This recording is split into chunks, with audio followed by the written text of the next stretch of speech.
दोस्तों, आपका स्वागत है आपके अपने यूट्यूब चैनल स्टडी जोन में।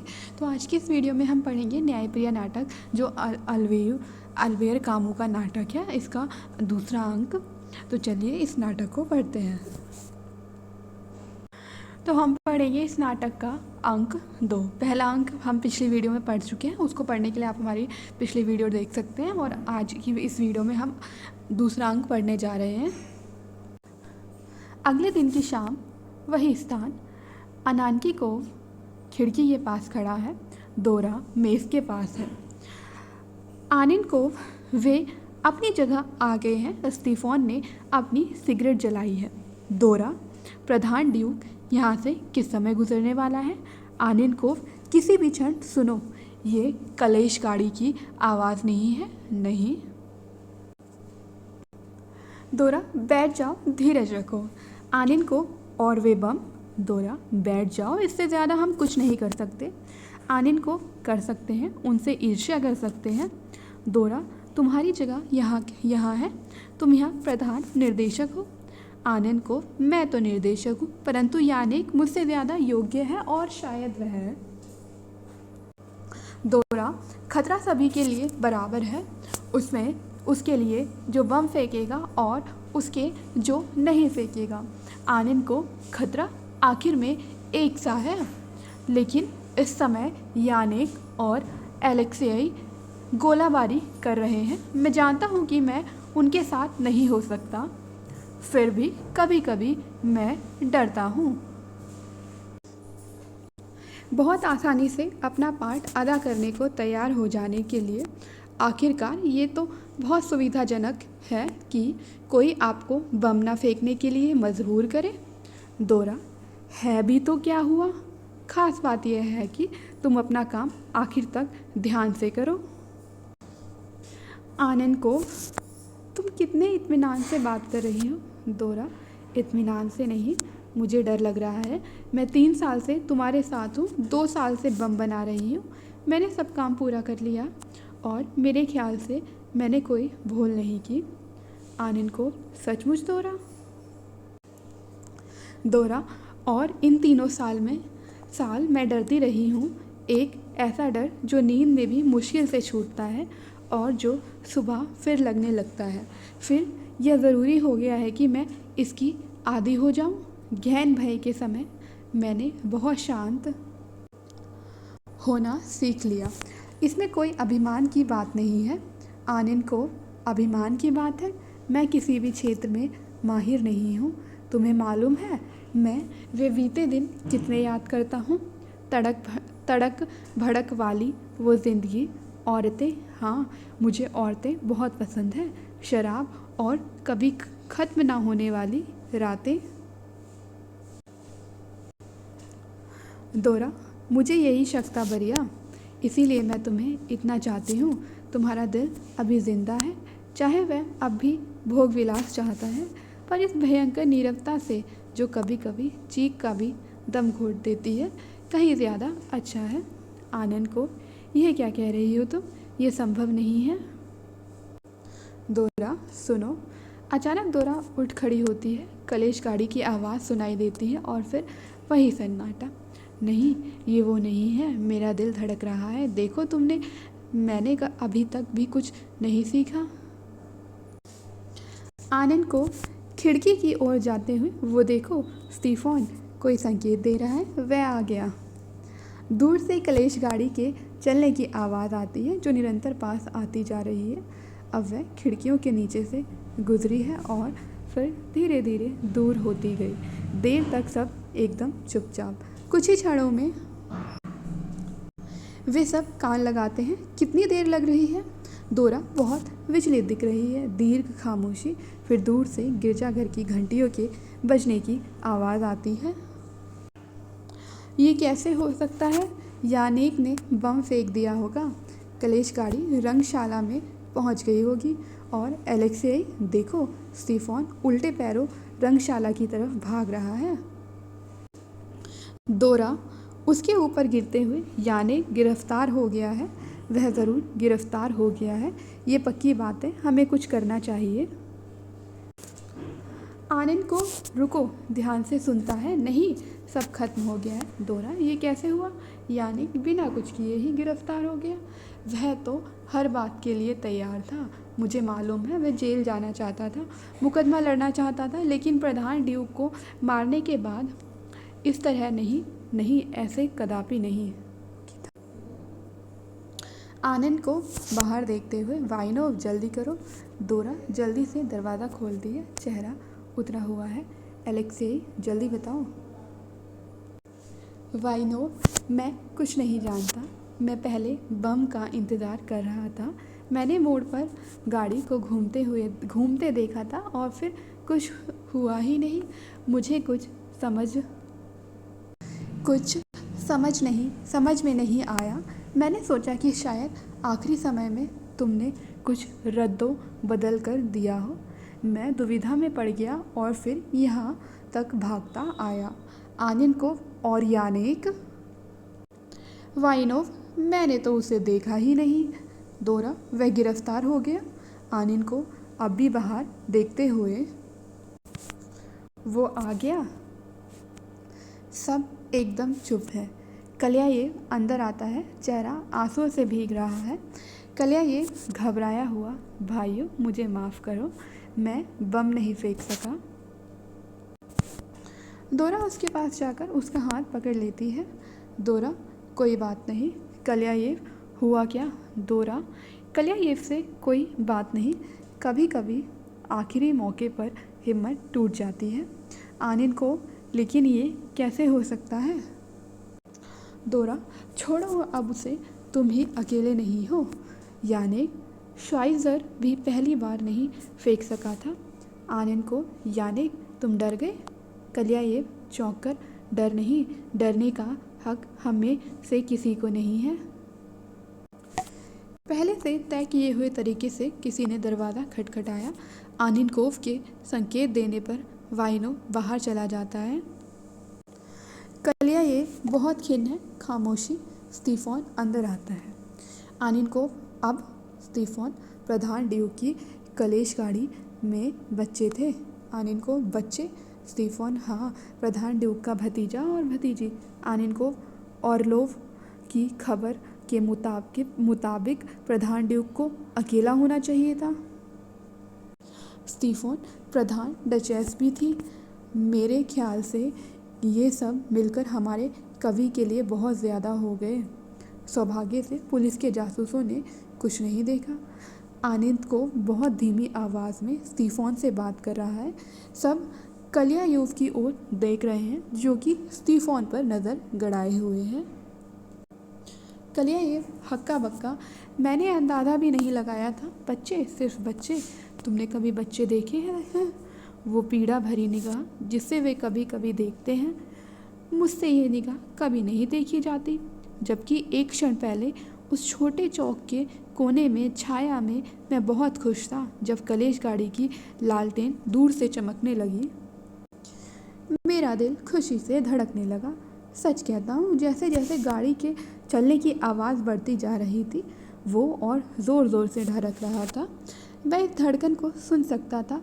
उछल पड़ना चाहता था। शायद मैं हंस पड़ा था और मैं कह रहा था, हाँ हाँ, तुम समझ रहे हो।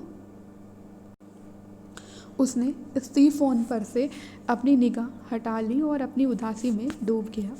मैं उसकी तरफ भागा। इस समय मैंने बच्चों को देखा। वे हंस नहीं रहे थे। वे एकदम सूखे अकड़े हुए बैठे थे और शून्य में देख रहे थे। कितने उदास दिख रहे थे वे, अपने परेड के कपड़ों में लिपटे हुए, हाथ जांघों पर, दरवाजे में से एकदम सीधे हर तरफ से दिख रहे थे। मैं प्रधान डचेस को नहीं देख पाया। मुझे बच्चों के अलावा और कुछ दिख ही नहीं रहा था। अगर वे मेरी ओर देख लेते तो मैं ज़रूर बम फेंक देता, और कुछ नहीं तो उस भयभीत दृष्टि को ही लुप्त करने के लिए। लेकिन वे लगातार आगे ही निगाह जमाए रहे। उसने अन्य साथियों की ओर आंख उठाकर देखा। कुछ देर के लिए सब चुप, और भी नीचे स्वर में, मैं नहीं जानता फिर क्या हुआ। मेरी बाह में जान नहीं रही, मेरी टांगें काँप रही थी और एक सेकंड बाद मौका हाथ से निकल चुका था। खामोशी वह नीचे देखने लगा। दोरा, क्या मैंने सपना देखा था? मुझे लगा था कि उस समय गिरजे की घंटियां बज रही थी। दोरा, नहीं यानिक, तुमने सपना नहीं देखा था। दोरा ने अपना हाथ उसकी बाह पर रखा। कल्यायेव ने सिर उठाया। सबकी निगाहें उसी पर गड़ी थी। वह उठ खड़ा हुआ। कल्यायेव, मेरी तरफ देखो भाइयों, मेरी तरफ देखो बरिया।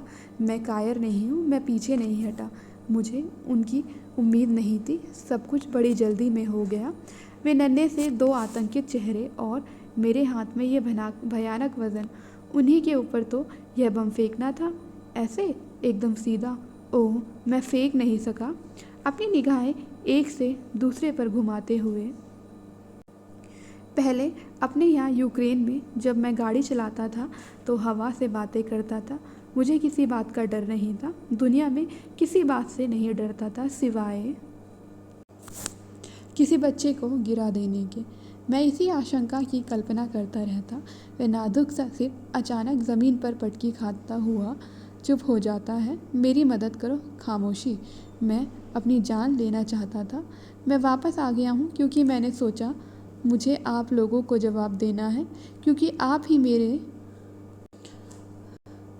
वास्तविक निर्णायक हैं जो मुझे बिना गलती किए यह बता सकते हैं कि मैंने ठीक किया या नहीं। लेकिन आप लोग तो एक शब्द भी नहीं बोल रहे। दोरा उसके पास आ जाती है, सहानुभूति से अपना हाथ उसके कंधे पर रखती है। उन सबको देखते हुए शुभ स्वर में, अब मेरा प्रस्ताव यह है, अगर आप तय करते हैं कि इन बच्चों को मार देना चाहिए तो मैं रंगशाला के निकास के पास इंतज़ार करूंगा। मैं अकेले ही कलेश गाड़ी पर बम फेंकूंगा।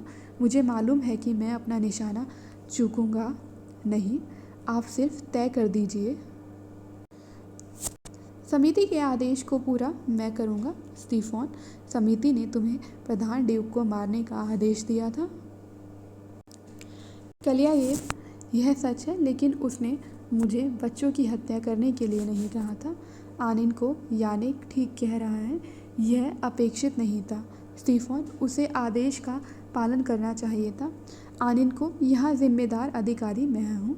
यह ज़रूरी था कि सब कुछ बता दिया जाता जिससे कोई भी अपना वह काम पूरा करने में नहीं हिचकिचाता जो उसे दिया गया हो।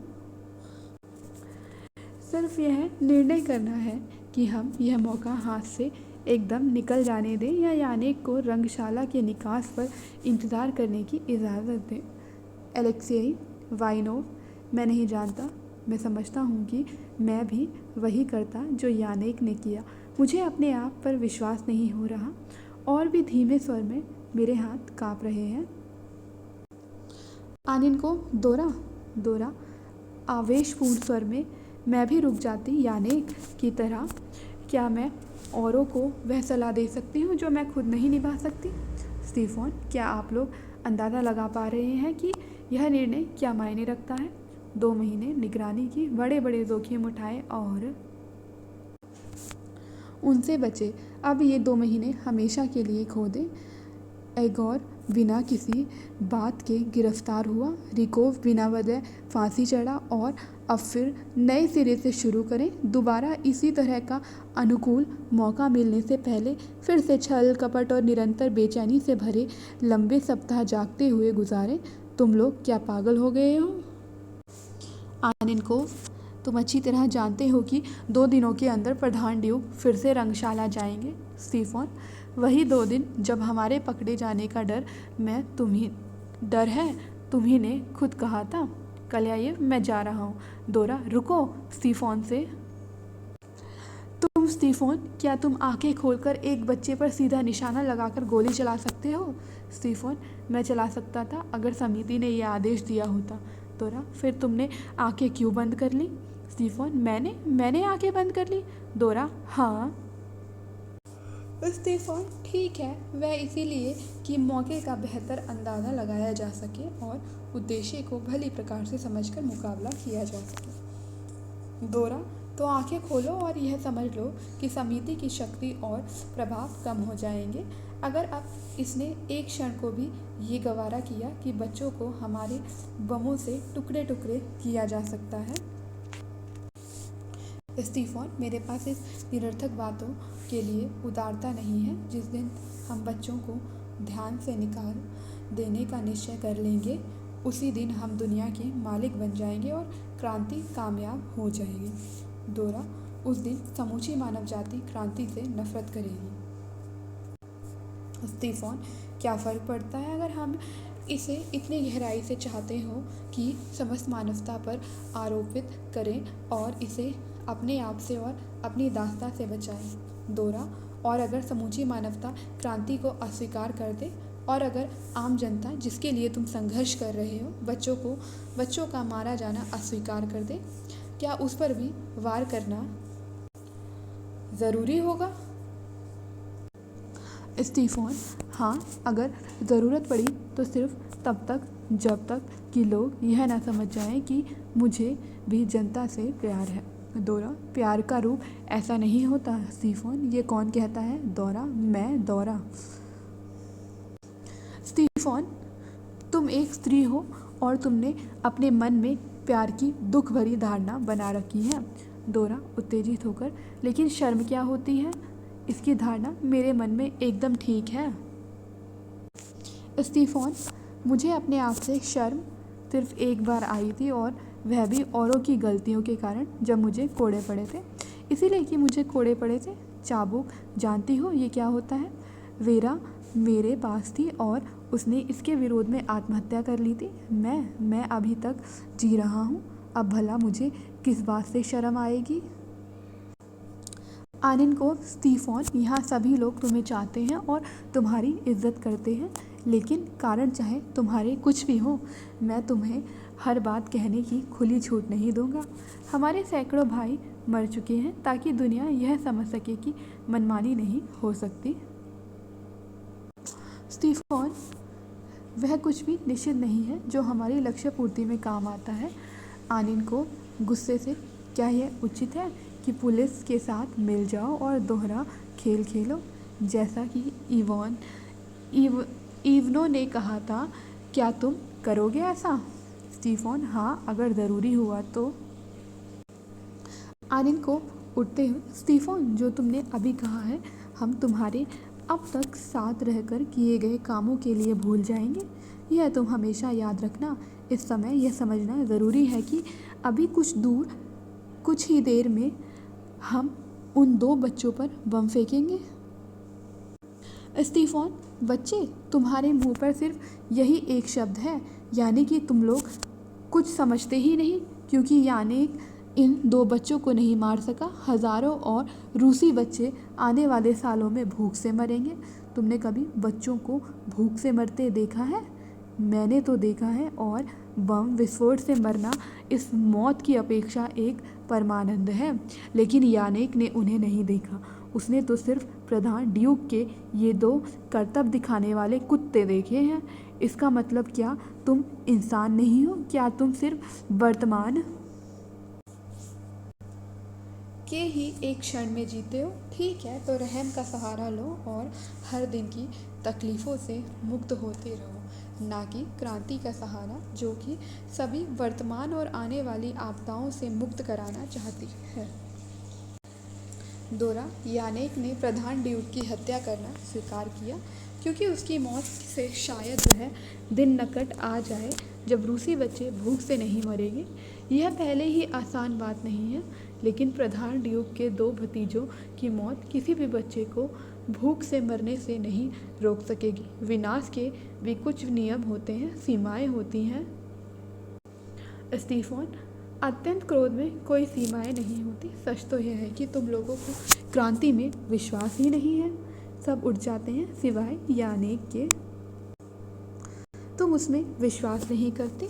अगर तुम्हें उसमें पूरा और हर तरह का विश्वास होता, अगर तुम आश्वस्त होते कि अपने आत्मत्याग और अपनी जीत से हम एक ऐसा रूस बना सकेंगे जो तानाशाही से मुक्त होगा, स्वतंत्रता की वह भूमि होगी जो समूचे विश्व पर छा छा जाएगी। और अगर तुम्हें इसमें संदेह नहीं है कि तब इंसान अपने शासकों और अपने पूर्व ग्रहों से मुक्त होकर सच्चे देवताओं की तरह आसमान की ओर उठेगा, तो 2 बच्चों की मौत क्या मायने रखती है। तुम सारे हक अपने हाथों में ले सकते हो, पर मेरी बात समझो। अगर उन बच्चों की मौत तुम्हें रोक रही है तो इसीलिए कि तुम्हें अपनी न्यायपूर्णता पर भरोसा नहीं, तुम्हें क्रांति में विश्वास नहीं। खामोशी। कलियाएव उठता है।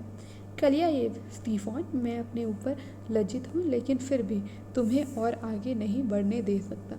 मैंने हत्या करना स्वीकार किया था, अत्याचार का तख्ता पलट देने के लिए, लेकिन तुम्हारे शब्दों के पीछे मुझे एक ऐसी तानाशाही की घोषणा दिख रही है जो अगर कभी अधिष्ठित हो गई तो मुझे हत्यारा बना देगी, जबकि मैं कोशिश कर रहा हूँ एक न्यायकर्ता होने की। स्टीफन, क्या फ़र्क पड़ता है अगर तुम न्यायकर्ता ना भी बनो, और अगर न्याय होता रहे हत्यारों के द्वारा ही सही, तुम और मैं कुछ भी नहीं।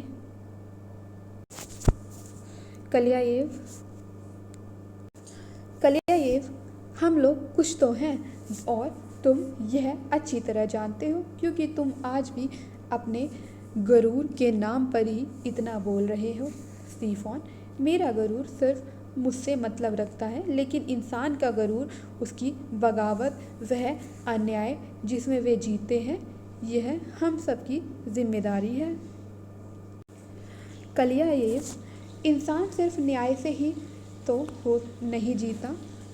स्टीफन, जब उसकी रोटी छीन ली जाए तब वह अगर न्याय के नहीं तो किसके सहारे जीता है। कलियाएव, न्याय और निर्दोषिता के।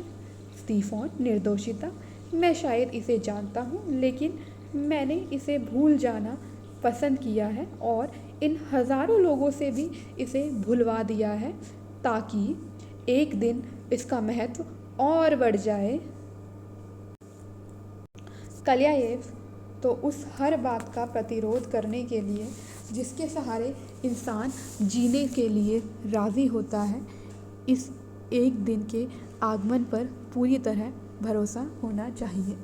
स्टीफन, उसका मुझे पूरा विश्वास है। कलियाएव, तुम इतने आश्वस्त नहीं हो सकते यह जानने के लिए कि तुम्हारे और मेरे बीच कौन सही है। 3 पीढ़ियों का परित्याग करना पड़ेगा, बहुत सी लड़ाइयाँ होंगी, भयंकर विद्रोह होंगे। जब ये खून की नदी ज़मीन पर सूखने लगेगी, तुम और मैं उससे बहुत पहले ही धूल में मिल चुके होंगे।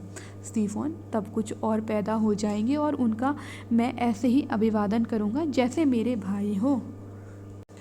कलियाएव चिल्लाकर, कुछ और ज़रूर, लेकिन मैं उन्हें चाहता हूँ जो आज जी रहे हैं उसी ज़मीन पर जिस पर कि मैं, और यही हैं वे जिनका मैं अभिवादन करता हूँ। इन्हीं के लिए मैं संघर्ष कर रहा हूँ और मरने के लिए भी तैयार हूँ, और बहुत दूर के किसी नगर के लिए जिसके बारे में मुझे पक्का पता भी नहीं है। मैं अपने भाइयों पर प्रहार नहीं करूँगा। मैं एक मृत न्याय के निमित्त मौजूद अन्याय को और नहीं बढ़ाऊँगा। और भी धीमे स्वर में लेकिन दृढ़ता से, भाइयों, मैं आप लोगों से साफ साफ बात करना चाहता हूँ, और आपसे कम से कम यह कहना चाहता हूँ जो हम में से कोई भी देहाती कह सकता था कि बच्चों को मारना क्रांतिकारी प्रतिष्ठा के प्रतिकूल है, और अगर एक दिन मेरे जीते जी क्रांति प्रतिष्ठा के पद से विमुख हुई तो मैं उससे दूर हो जाऊंगा। अगर आप यह निर्णय दें तो मैं अभी शीघ्र रंगशाला के निकास द्वार पर चला जाता हूँ, लेकिन मैं घोड़ों के पैरों में कूद पड़ूंगा। स्टीफन, प्रतिष्ठा एक विलास की वस्तु है और उनके लिए महफूज है जो कलेश गाड़ी रख सकते हैं। कलियाएव, नहीं, यह एक निर्धन का आखिरी धन है। यह तुम अच्छी तरह जानते हो, और यह भी जानते हो कि क्रांति में एक प्रतिष्ठा होती है, वही प्रतिष्ठा जिसके लिए हम जान देने को तैयार होते हैं। यह वही है जिसने तुम्हें एक दिन कोड़ों के नीचे भी सिर ऊंचा रखने की शक्ति दी थी। स्टीफन, और इसी के सहारे तुम आज बोल रहे हो। स्टीफन चीख कर, चुप हो जाओ, मैं तुम्हें इस विषय में बात करने से बरसता हूँ। कलियाएँ क्रोधावेश में, मैं क्यों चुप हो जाऊँ? मैंने तुम्हें यह कहने दिया कि मुझे क्रांति में भरोसा नहीं है। इसका मतलब यह है कि मैं प्रधान ड्यूक की बिना वजह हत्या कर सकता हूँ और मैं एक हत्यारा हूँ। मैंने तुम्हें ये कहने दिया और तुम्हें छुआ तक नहीं। आनिन को यानेक स्टीफन, बड़ी संख्या में हत्या ना करना, कभी कभी बिना वजह हत्या करना होता है। आनिन को स्टीफन, यहाँ कोई भी तुम्हारे विचार से सहमत नहीं है, ये निर्णय हो गया है। स्टीफन, तो मैं हार मान लेता हूँ, लेकिन मैं फिर कहूँगा कि आतंक नाजुक लोगों के लिए नहीं होता। हम सब खूनी हैं और अपनी इच्छा से खूनी बने हैं। कलियाएँ आपे से बाहर होकर, नहीं, मैंने अपनी जान देना स्वीकार किया है ताकि हिंसा विजयी ना हो सके। मैंने तय किया है निर्दोष होना। आनिन को यानेक और स्टीफन, बहुत हो गया। समिति निर्णय देती है कि इन बच्चों की हत्या निरर्थक है। फिर से नज़र रखना ज़रूरी है। हमें 2 दिन में दोबारा शुरू होने के लिए तैयार रहना चाहिए। स्टीफन, और अगर वे बच्चे फिर भी नहीं वहीं हुए तो? आनिन को, तो हम एक और मौके का इंतज़ार करेंगे। स्टीफन, और अगर प्रधान ड्यूक के साथ प्रधान डचेस भी हुई? कलियाएँ, मैं उन्हें नहीं छोड़ूंगा। आनिन को, सुनो। कलेज गाड़ी की आवाज़। कलियाएँ अनिवार्यतः खिड़की की तरफ बढ़ता है। बाकी सब रुके रहते हैं। कलेश पास आती है, खिड़की के नीचे से गुजरती है और दूर चली जाती है। वायुनेव दोरा को देखते हुए, जो उसकी तरफ आ रही है, फिर से शुरू करो दोरा। स्टीफन व्यंग्य से, हाँ एलेक्सेई, फिर से शुरू करो, लेकिन प्रतिष्ठा के लिए हमें कुछ तो करना चाहिए। तो यहाँ पर इस नाटक का दूसरा अंक समाप्त होता है। आपसे मिलते हैं अगली वीडियो में नाटक के तीसरे अंक के साथ। तब तक के लिए लाइक करें, शेयर करें, हमारे चैनल को सब्सक्राइब करें। Thanks for watching.